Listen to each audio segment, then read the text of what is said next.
이게 트럼프는 뭐 의리 이런 거 없잖아요. 트럼프는 딱 그겁니다. 이제 일단 장사꾼이고요. 그리고 주변 사람도 이익되는 걸로 이제 거의 장기말 부리듯이 하고 있죠. 그리고 필요 없으면 바로 버립니다. 근데 버려도 그냥 버리는 게 아니고 굉장히 모욕적으로 버리죠. 이번에 그 틸러슨 보십시오.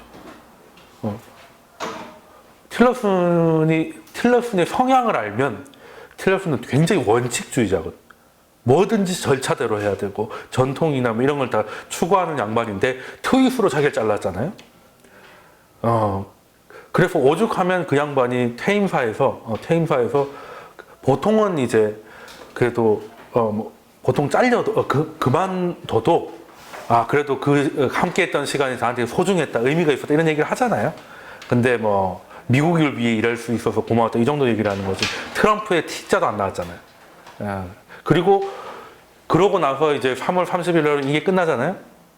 그래서 이제 회고 비슷하게 하는데 이제 워싱턴은 뭐 양아치의 동네가 될 것이다 이런 식으로 얘기를 하고 그 양반 입에서 그 정도 나왔으면은 뭐 얼마나 모욕적이었겠느냐. 그리고 콘 아저씨 같은 경우, 게리 콘 같은 경우도 처음부터 원래 좀 안 맞았었는데 그때 한번 틀어졌잖아요. 그런데도 일단은 세제 개혁을 하려면 트럼프는 잘 모르니까 그 월가를 잘하는 게리 콘이 필요했다가 통과되고 나니까 그냥 바로 신경을 안 쓰기 시작하더니 그래서 보호무역 때리겠다고 하니 이제 게리 콘이 절대 그건 안 된다. 그래서 24시간 동안 말렸다잖아요. 게리 콘이. 대단하지 않습니까? 게리 콘. 그 아저씨도 참 대단한데. 그러고 나서 그렇게까지 했는데 트럼프가 어떻게 합니까? 내가 보호무역 행정 서명을 할 때는 콘은 그 자리에 없을 것이다. 이런 식으로. 아직 그만두지 않았는데. 나가란 얘기죠. 나가란 얘기. 그런 식입니다. 근데 필요할 때는 어떤 사람이 필요하다고 싶을 때는 정말 파격 인사를 하는 거죠. 저기에 과연 저 사람을 무슨 생각이 들었냐면 윤찬중이가 청와대 대변인이 됐을 때 뭐 그런 느낌이라고 할까요? 약간 뭐 필요하다. 근데 도대체 무슨 필요가 있는지 모르겠으나 그래서 가끔 보면 정말 이 채수의 말 이상 이하도 아니게 사람을 쓴다 자기 이익을 위해서는 뭐 그런. 근데 어떻게 보면 또 그게 또 리더로서 필요한 덕목인가 싶기도 한데 근데 이번에도 이제 요즘 이상하게 김정은하고 이렇게 대화를 하기로 한 이유로 특히 더 자주 자르는 거 같지 않습니까? 맥맥스터도 자르고 그냥 지금 그나마 온건파나 자기한테 반기 들었던 사람 중에서 안 자른 사람 딱 한 명 남았습니다. 매티스 국방장관이죠. 근데 미국에서 군인은 엄청나게 왜 축제를 해도 소방관이나 이런 사람들이 오면 다 일어나서 박수 쳐주는 게 미국이거든요.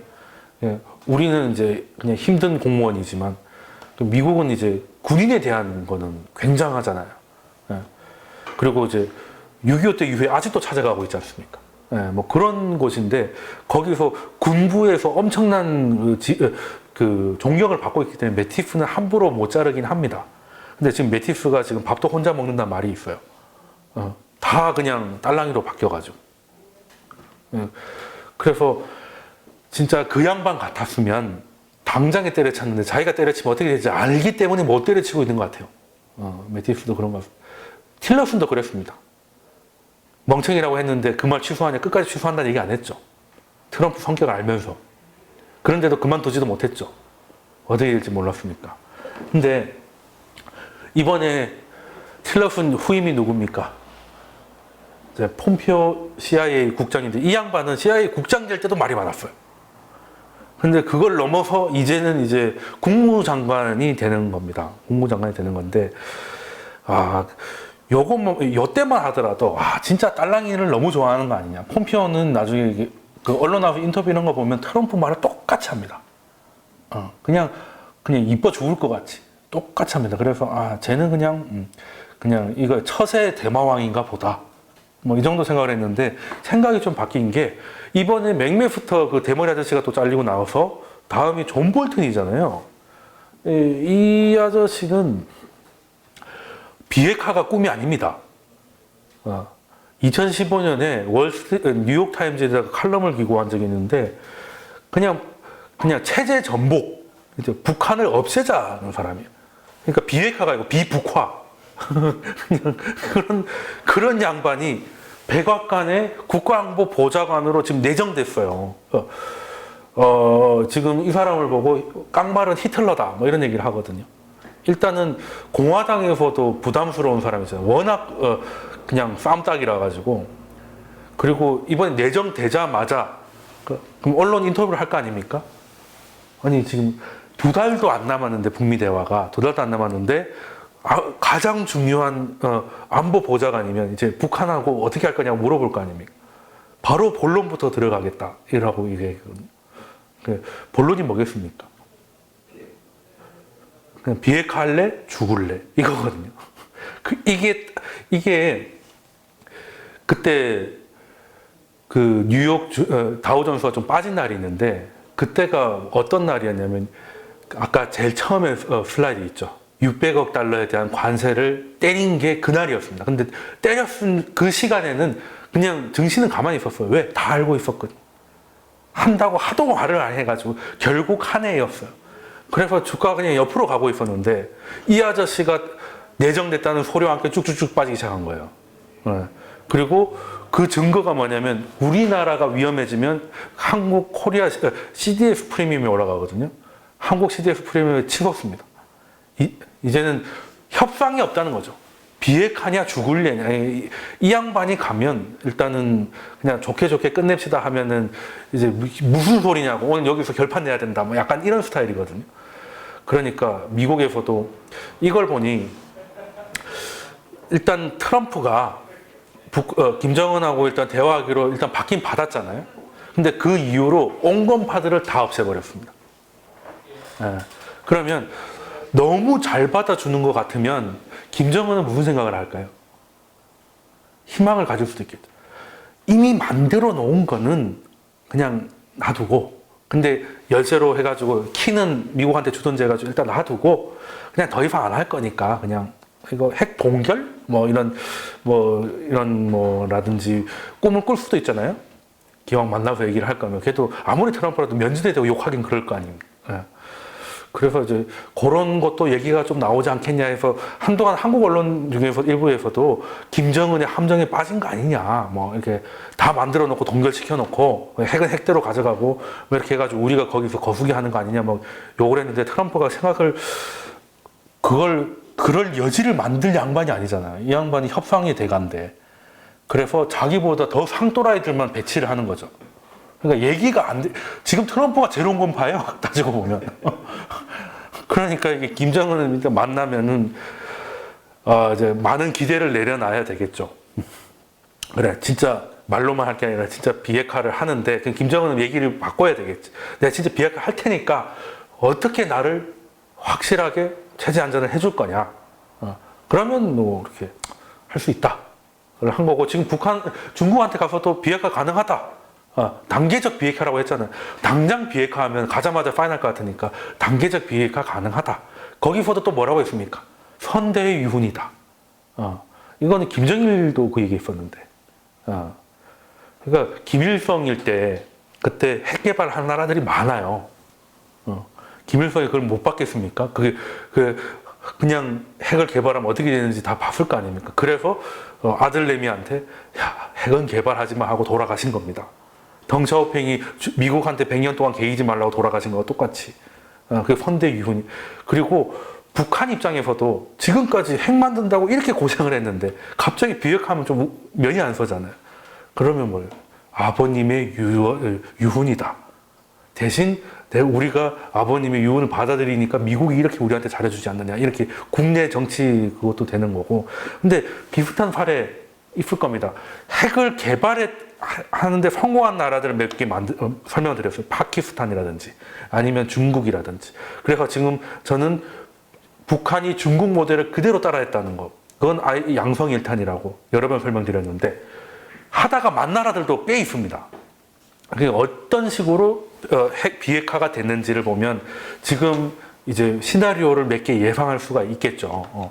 자, 2003년에는 좀 이제 재미있는 해였습니다. 그때 이제 아프간을 떠나서 이라크를 침공할 때였거든요. 그냥 중동에 독재자들 많잖아요. 그래서 고민이 많았을 겁니다. 그때 지금은 이제 맞아서 돌아가신 카다피, 리비아의 독재자였죠. 이 양반도 독재자들은 일단 미국이 때릴 걸 알기 때문에 핵을 다 개발합니다. 핵을 다 개발해요. 근데 마지막에 좀 무서웠던 거죠. 아니, 아프간을 공습하는 것까지는 그래 9.11도 터지고 했으니까 그러려는데 그 이후에 이라크까지 때리잖아요. 그러니까 주변의 독재자들이 겁이 난 겁니다. 야, 이러다가 나도 목이 날아가는 거 아니야? 지금 그때 미국이 이라크 침공할 때 명분이 뭐였습니까? 대량 살상 무기 개발이었잖아요. 그럼 나도 핵을 개발하고 있는데 나도 대량 살상 무기인데 그럼 나도 같이 이라크 다음은 나가 아닐까? 무서웠던 거죠. 그래서 바로 미국한테 가가지고 하기에는 면이 안 써가지고 영국 쪽에 컨택을 합니다. 왜 우리도 이제 어려운 사람이 있으면은 그 친구한테 가가지고 먼저 자리 좀 만들어 달라고 하잖아요. 그래서 영국한테 가가지고 이제 서한을 보내죠. 미국한테 좀 전달을 좀 해달라고 한 게, 당시 이 아저씨가 CIA 국장입니다. 진짜 미션 임퍼서블에 나오는 국장같이 생겼잖아요. 근데 진짜 국장이에요. 진짜 조지 테넷이라고 좀 유명한 사람입니다. 그러니까 3월 20일 날 2003년 3월 20일 날 미국이 이라크를 졸라게 때리기 시작할 때, 그때 영국의 요원 하나가 이 테넷을 만나요. 그래서 메시지를 하나 주죠. 그 열어보니까 리비아의 정보국장이 그때 이제 리비아가 좀 미국 그 비행기 공격해가지고 막 말이 많았거든요. 그래서 그거 미안하게 생각한다. 그러고 내가 핵을 좀 포기를 할까 하는데 좀 얘기를 좀 했으면 좋겠다. 이런 식으로 한 거죠. 그러면 미국에서는 이걸 어떻게 해야 돼요?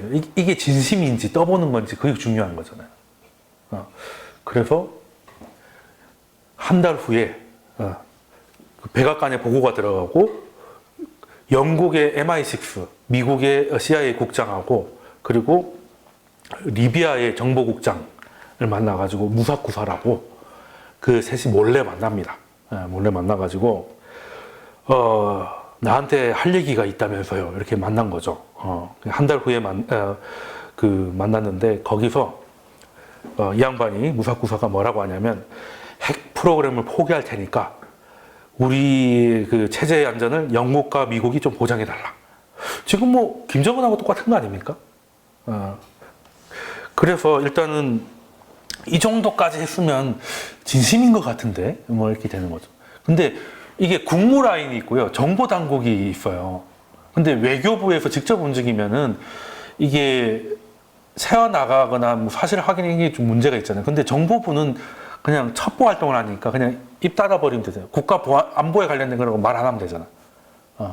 그래서 이번에 국무장관을 CIA 국장으로 했던 게 요때 기억 때문이라는 말이 많아요.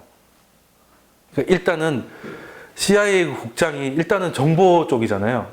그러면 우리나라 국정원하고 손을 잡고 미국하고 북한의 진위를 파악한 다음에 아니다 싶으면 그냥 닫아버리고, 맞다 싶으면 이제 진짜 대화에서 이렇게 정상 대화에서 터뜨리면 되는 거니까.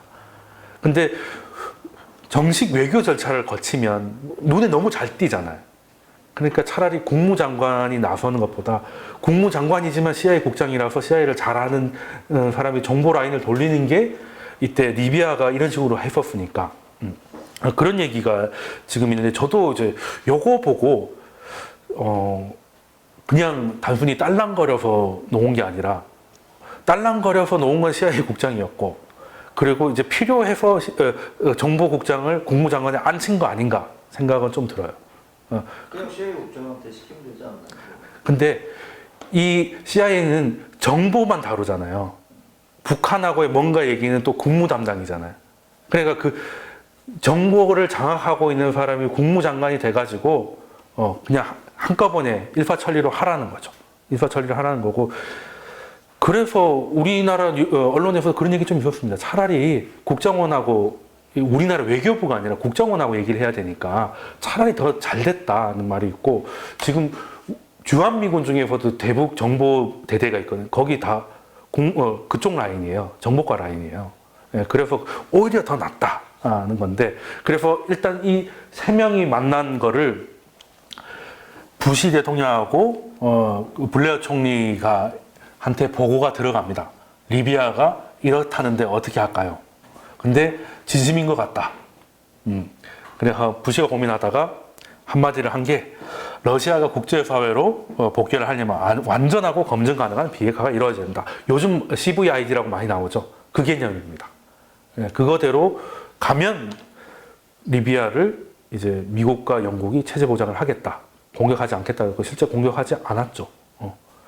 그러다가 2003년 12월 3일, 그러니까 이미 얘기는 다 돼 있던 거예요. 리비아하고 영국하고 미국이 다 얘기가 돼 있다는 건데, 리비아가 공식 발표는 언제 하느냐면 사담 후세인이 체포되고, 이제 나중에 유튜브에 가면 교수형이 처해지는 영상도 있습니다. 예. 이걸 보고 이제는 진짜 비핵화를 선언하지 않으면 나도 저 꼴이 되겠군. 그래서 그때 비핵화를 선언하고요. 그리고 미국이 말하는 CVID 이런 거, 일단 핵물질, 고농축 우라늄, 그리고 원심 분리기 이런 것들, 그리고 설계 도면 이런 것들은 다 들어서 미국에 반출을 하고, 나머지는 화학무기 이런 것들은 국제기구와 같이 들어가서 다 불태우고, 뭐 이런 식으로 정리가 됐습니다. 정리가 되고, 근데 이제 제가 아까 중국 얘기하면서도 독재자한테 제일 무서운 게 뭐라고요? 인플레입니다. 이렇게 해서 카다피는 목숨을 연장하잖아요. 근데 2011년에 어떻게 됐습니까?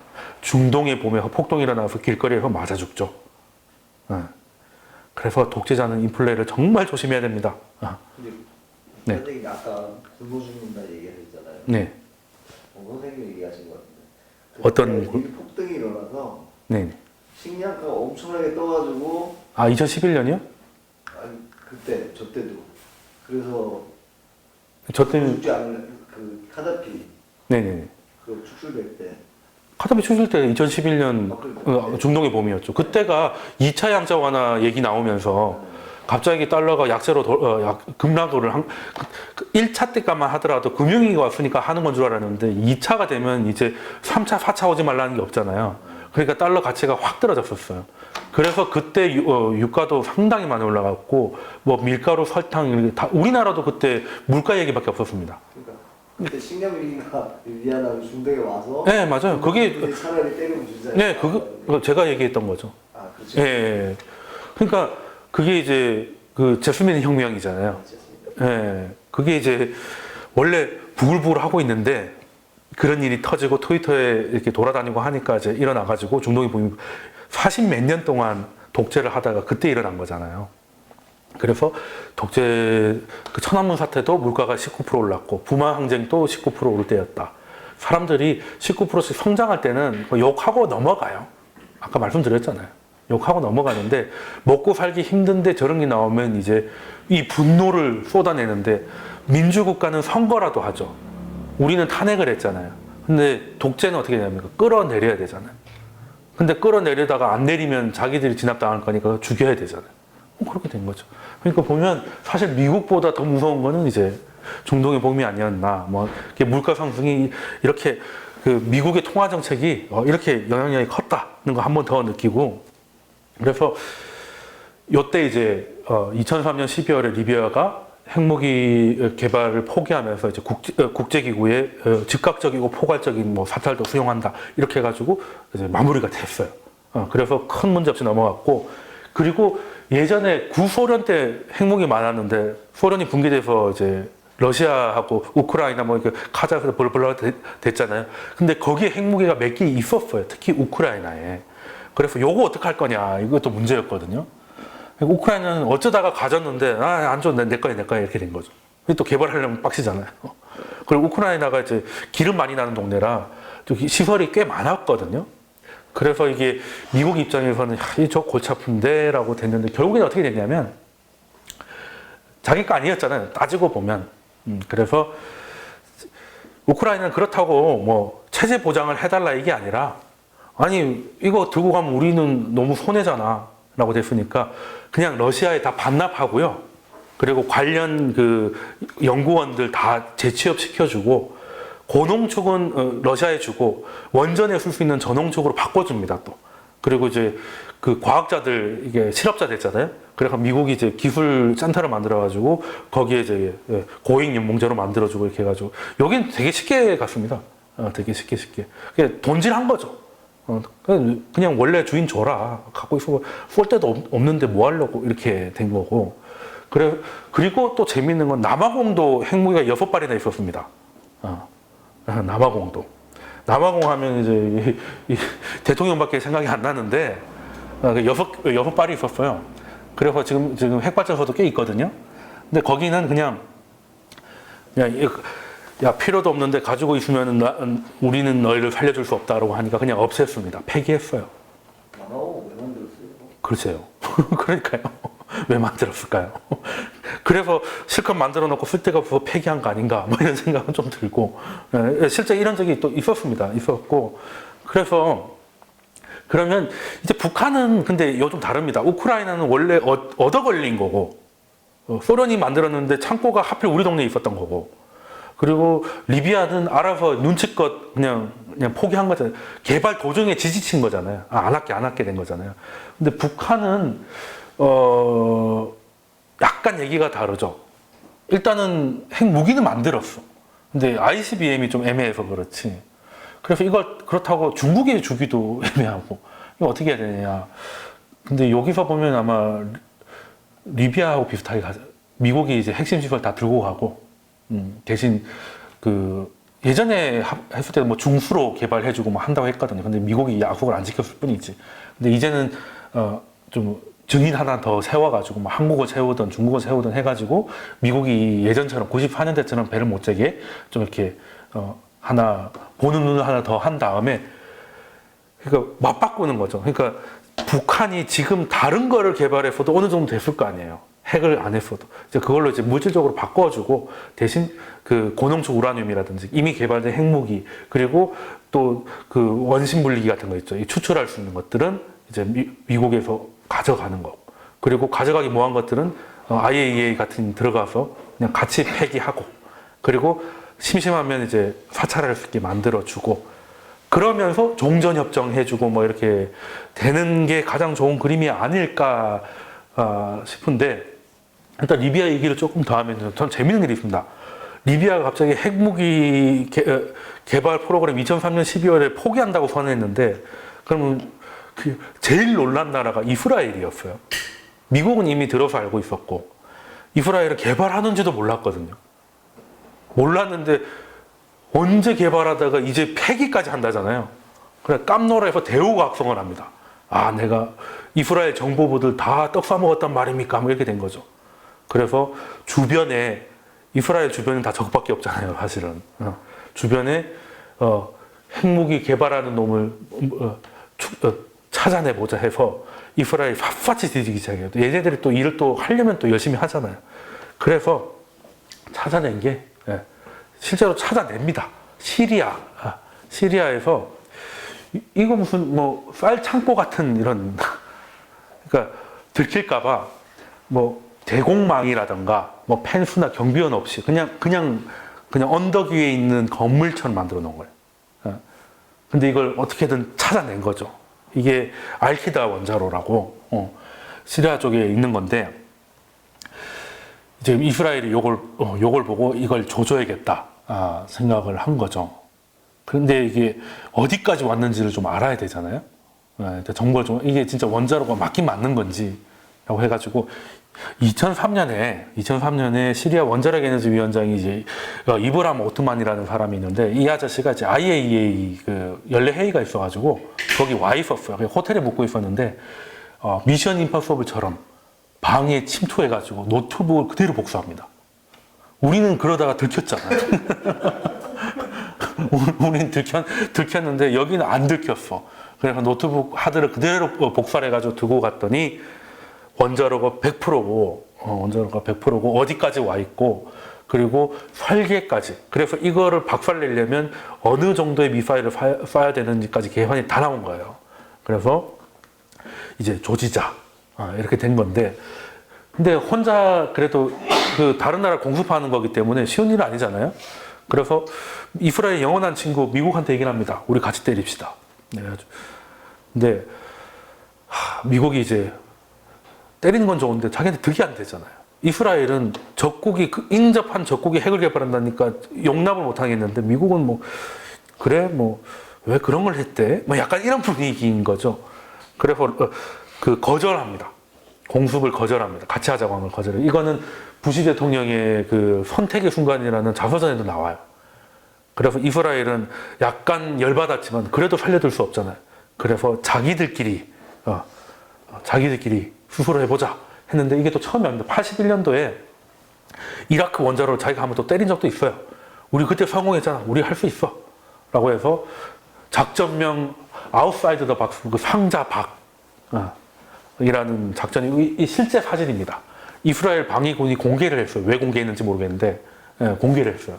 그래서 F-15기 4대 그리고 그를 엄호한 F-16기 4대가 총 8대가 출격을 해가지고 그냥 깔끔하게 뭐 들리는 말로는 그 왜 우리 스타크 하면 핵 쏘기 전에 이렇게 레이저로 이렇게 쏴주는 애들 있잖아요.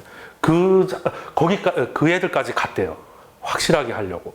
그래서 그냥 박살냈습니다. 그냥 순식간에 돌아온 거죠. 그랬는데 재밌는 건 공습을 받았는데 그것도 원자로가 공습받았잖아요. 근데 시리아도 아무 말 안 하고 이스라엘도 아무 말 안 했어요.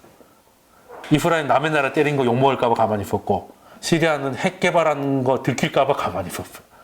그냥 미국들만 쟤네들 뭔가 일이 있는 것 같은데 이렇게 그냥 비주류 언론에 얘기가 좀 있다가 갑자기 11년 만에 이스라엘이 우리 이런 작전이 있었지라고 유튜브에 영상까지 올려요. 전쟁 영화의 한 장면처럼. 왜 그러나? 뭐 성공했으면 됐지. 뭘 또 지금 와서 갑자기 국뽕을 마시고 싶나라고 했더니 아마 그건 것 같아요. 그러니까 이란을 생각을 해가지고 너희 또 하면 우리는 미국 없이도 때릴 수 있다. 그런 걸 보여주기 위해서 한번 이렇게 경고성 메시지가 아닌가 하는 생각도 좀 있는데 아무튼 뭐 이런 일이 있었다고 해서 이게 지금 트럼프가 작년 후반부터 무슨 얘기를 했습니까? 코피 작전 얘기했죠. 코피 작전. 이게 코피잖아요. 그냥 지도 제도 모르게 스텔스 전술기 한 4-5대가 떠가지고 팍팍 터트리면 끝이에요. 그냥 회복만 난리 나는 거지. 뭐야? 그리고 매티프 장관이 뭐라고 했냐면 이 말이 김정은한테 진짜 살벌했을 겁니다. 그때 매티프 장관은 그거에 코피 전략을 일단 반대하는 사람이에요. 하려면 다 죽여야지 무슨 코피냐. 목을 쳐야지. 약간 이런 스타일인데 그 양반이 뭐라고 했냐면 서울의 안전을 위협하지 않고 북한을 타격할 옵션이 있다라고 했어요. 그러니까 이걸 얘기하는 거예요. 그러니까 북한은 대응도 못하는 걸 하는 거예요. 근데 자기 원자로가 공습받았다고 해서 북한이 남한을 공격하기에는 일이 너무 큰 겁니다. 그리고 요거에 관련돼서 도하 작전 이런 것들, 코피 작전 훈련을 실제로 했어요. 코피 작전 그리고 그때 뭐 훈련까지는 매티프가 막지 않았으니까 그게 북한에 들어가기 시작한 거죠. 얘네들은 그리고 그때 얼마 전에 했던 우리나라하고 미군이 연합훈련 중에 전투기 250대 동원한 게 있거든요. 전투기를 250대 동원하는 훈련은 한마디로 공습하겠다는 얘기입니다. 네. 그리고 한두 대가 아니고 다 흩어져 가지고 필요한 것만 톡톡톡 치겠다는 얘기잖아요.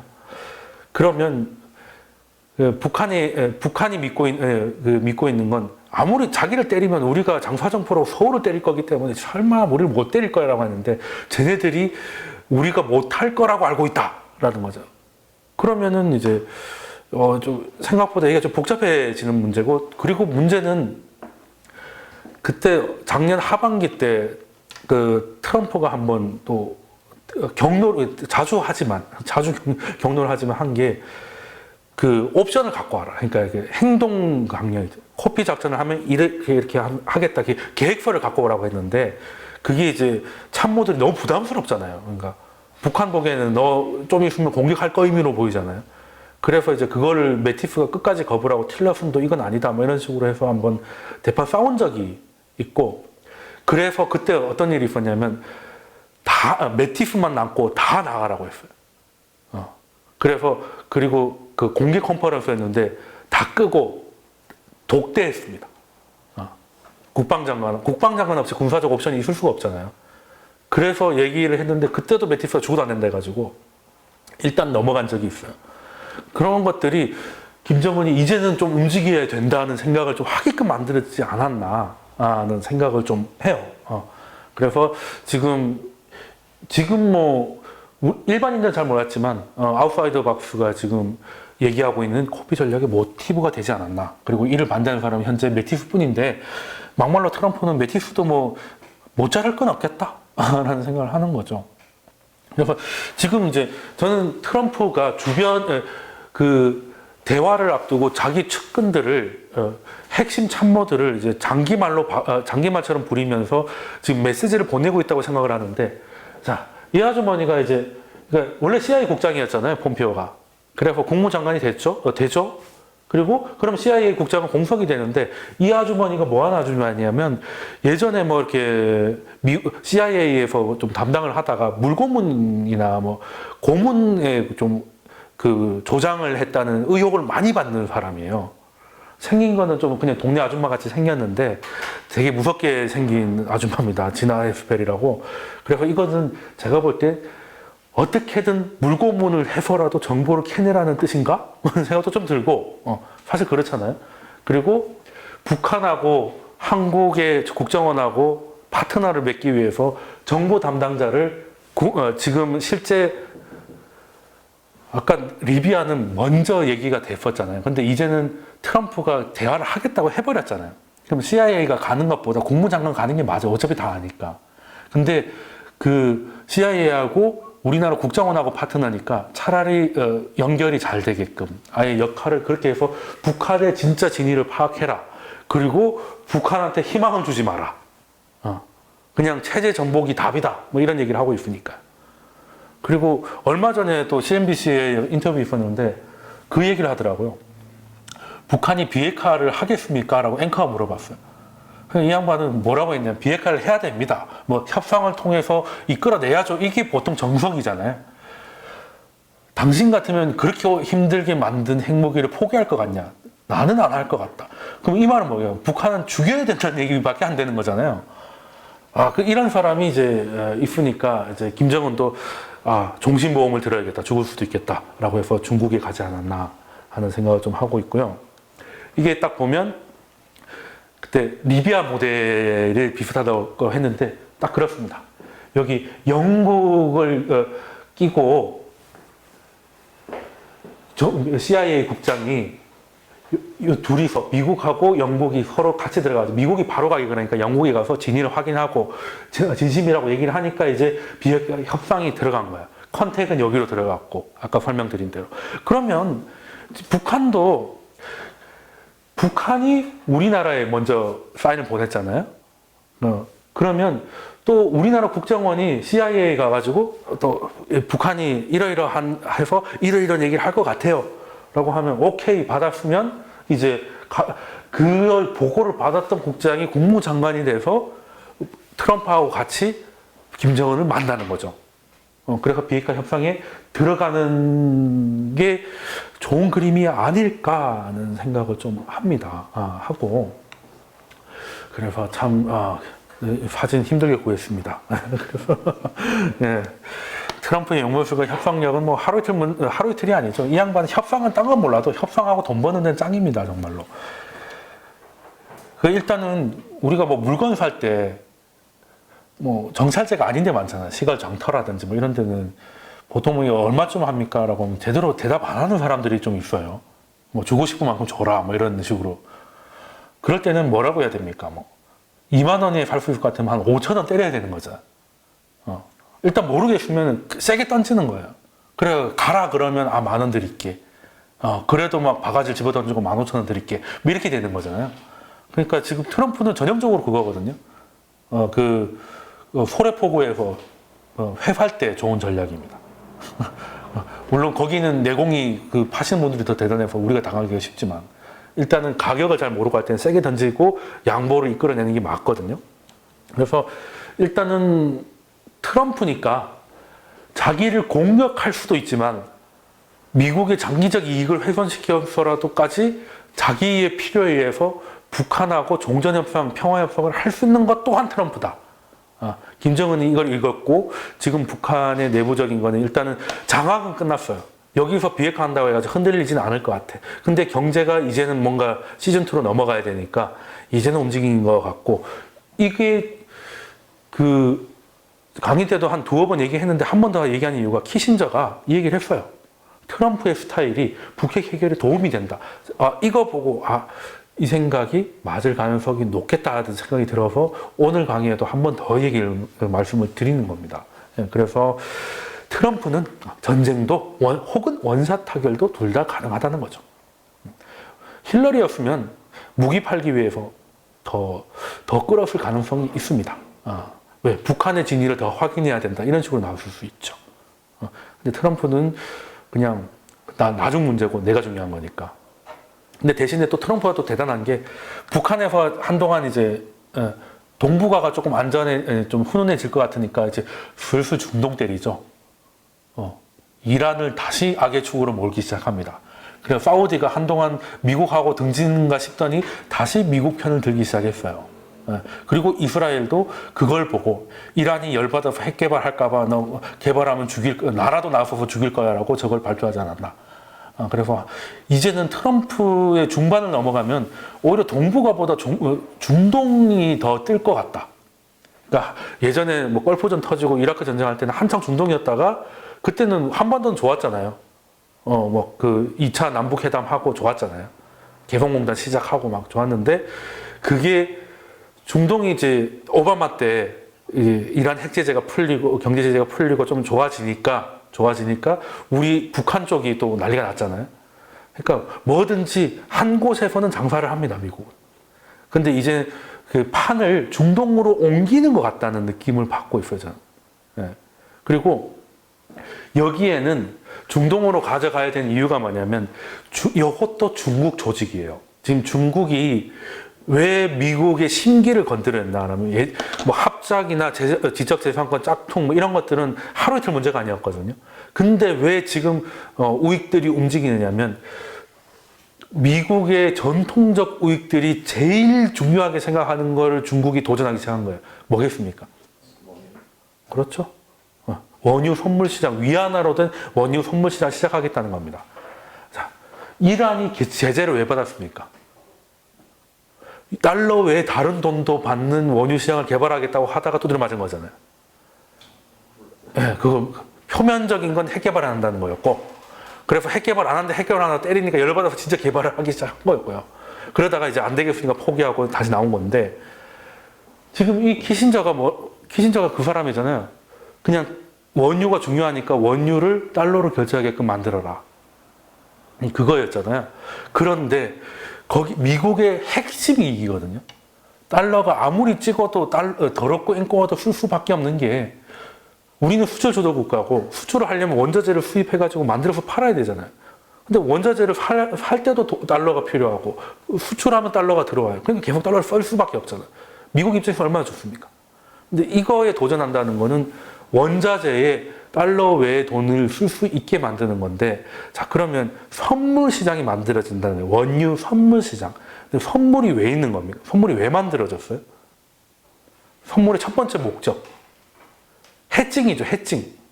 그러니까 가격이 너무 움직이니까 내가 원하는 가격을 미리 사놓는 거잖아요. 네, 이해가 되죠. 내가 뭐 예를 들어 밀가루가 필요한데 1kg에 10,000원일 때 딱 맞다. 뭐 9,000원, 8,000원 돼도 좋지만 그냥 난 10,000원에 맞춰가지고 그거는 신경 끄고 하고 싶다. 그러면 선물가가 10,000원이었을 때 그냥 계약을 해놓는 겁니다. 그러면 그 만기가 되면 돈을 주고 물건을 받아오면 되는 거죠. 그래서 이제 장사를 할 때 매출이 어떻게 될지 모르겠으니까 원가를 통제해가지고 해칭을 하는 거죠. 그게 선물의 출발입니다. 근데 중국의 원유 선물 시장을 망하게 하려면 두 개를 흔들면 되죠. 자, 중국의 원유는 설마 원으로 하겠습니까? 위안화로 하겠죠. 위안화를 굉장히 끌어올렸다가 떨어뜨렸다가 끌어올렸다가 떨어뜨렸다 하면 선물의 기능이 의미가 없습니다. 그렇죠? 가격 움직이는 걸 해칭하려고 사는데 돈 자체가 움직여버리면 그렇잖아요. 답이 없는 거죠. 그리고 미리 봐놓는 건데 나중에 되면 지금 뭐 그 12월 물을 미리 계약하는 거잖아요. 근데 갑자기 그 사이에 지금이 3월인데 12월 되는데 위안화가 완전 10% 정도 강해져 버렸어요. 그러면은 지금 사면 현물로 사면 10% 싸게 살 수도 있는 건데 괜히 손해 보는 거지 않습니까? 그래서 그냥 그 시장이 개장은 하는데 개장도 못하게 하면 너무 속보이니까 개장은 하는데 손님이 하나도 없게 만들려고. 이해되십니까? 그리고 중동하면 주유소잖아요. 원유 선물이라고 했잖아요. 그래서 선물을 거래하는 위안화도 흔들고 유가도 다시 통제하겠다는 거잖아요. 미국이 원하는 방향으로. 그게 위쪽이든 아래쪽이든 아니면 제가 볼 때는 왔다 갔다 해요. 흔들어 버리면 답이 없거든요. 어떻게 될지 모르면 뭐하러 그걸 하겠습니까? 그냥 있는 걸 쓰지. 근데 위안화는 춤을 추고 달러는 상대적으로 약간씩 약세를 가요. 그러면은 여러분들이 그냥 중국, 미국 상관없다고 했을 때 어느 걸로 거래를 하겠습니까? 당연히 달러로 거래하겠죠. 선물을 거래하는 이유가 그건데. 그러면 이제 중국은 해봐야 소용없는 그렇게 되는 거죠. 근데 이제 그걸 보여줘야죠. 성공해버리면 안 되잖아요. 중국이 하면 다른 놈도 못할 게 없잖아요. 그러니까 요거를 이 시장이 흥행하면 절대 안 되는 겁니다. 요것도 조져야 되고 하는 김에 지금까지 꼴불견이었던 거 다 정리를 좀 하려고 하는 것 같다라는 겁니다. 그래서 그냥 이런 큰 일을 할 때는 왜 우리 그 건강보험 같은 거 우리 그 좀 막상 내려고 하니까 좀 빡시긴 한데 건강보험 굉장히 잘 돼 있잖아요. 근데 그게 만약에 지금 도입한다면 과연 됐을까? 의사협회가 지금 문재인 케어도 저렇게 난리를 치는데 안 됐잖아요. 건강보험이 그냥 쿨하게 시작할 수 있다는 건 박정희가 있기 때문이잖아요. 독재자잖아요, 독재자. 그리고 고급 평준화 때릴 때 지금 하라고 했으면 뭐 장외투쟁 나가고 난리도 아니었을 겁니다. 노무현 대통령 때 사업법 개정한다고 다 뭐 촛불 시위하고 했잖아요. 박근혜도. 근데 그때 박정희가 하니까 박정희가 하는데 반대하면 또 남영도에 끌려갈지도 모르니 그냥 자연스럽게 된 거잖아요. 어떻게 보면 정말 큰일을 할 때는 앞뒤 안 보는 또라이가 필요할 수도 있어요. 그죠? 그러면 트럼프를 그렇게 활용해야 되겠다고 생각해 볼 수도 있겠다는 거예요. 유대인들이. 어차피 탄핵을 시켜가지고 나가리를 시킬 게 아니라면 어쨌든 재선은 안 된다 하더라도 저기까지 갈 거면 요때 이놈한테 좀 시키고 그리고 트럼프는 바보가 아니고 그 와중에 자기 정치적 이익을 가져가겠죠. 뭐 이런 식으로. 그러니까 사실 미국의 공화당이나 우익들이 하던 방식이긴 한데 트럼프답게 하고 있는 거죠. 거기 트럼프의 냄새가 끼어든 거죠. 그래서 굉장히 재밌어졌다. 그래서 지금은 시장은 한동안 좀 변동성을 가져갈 수밖에 없다. ETF에 투자해요?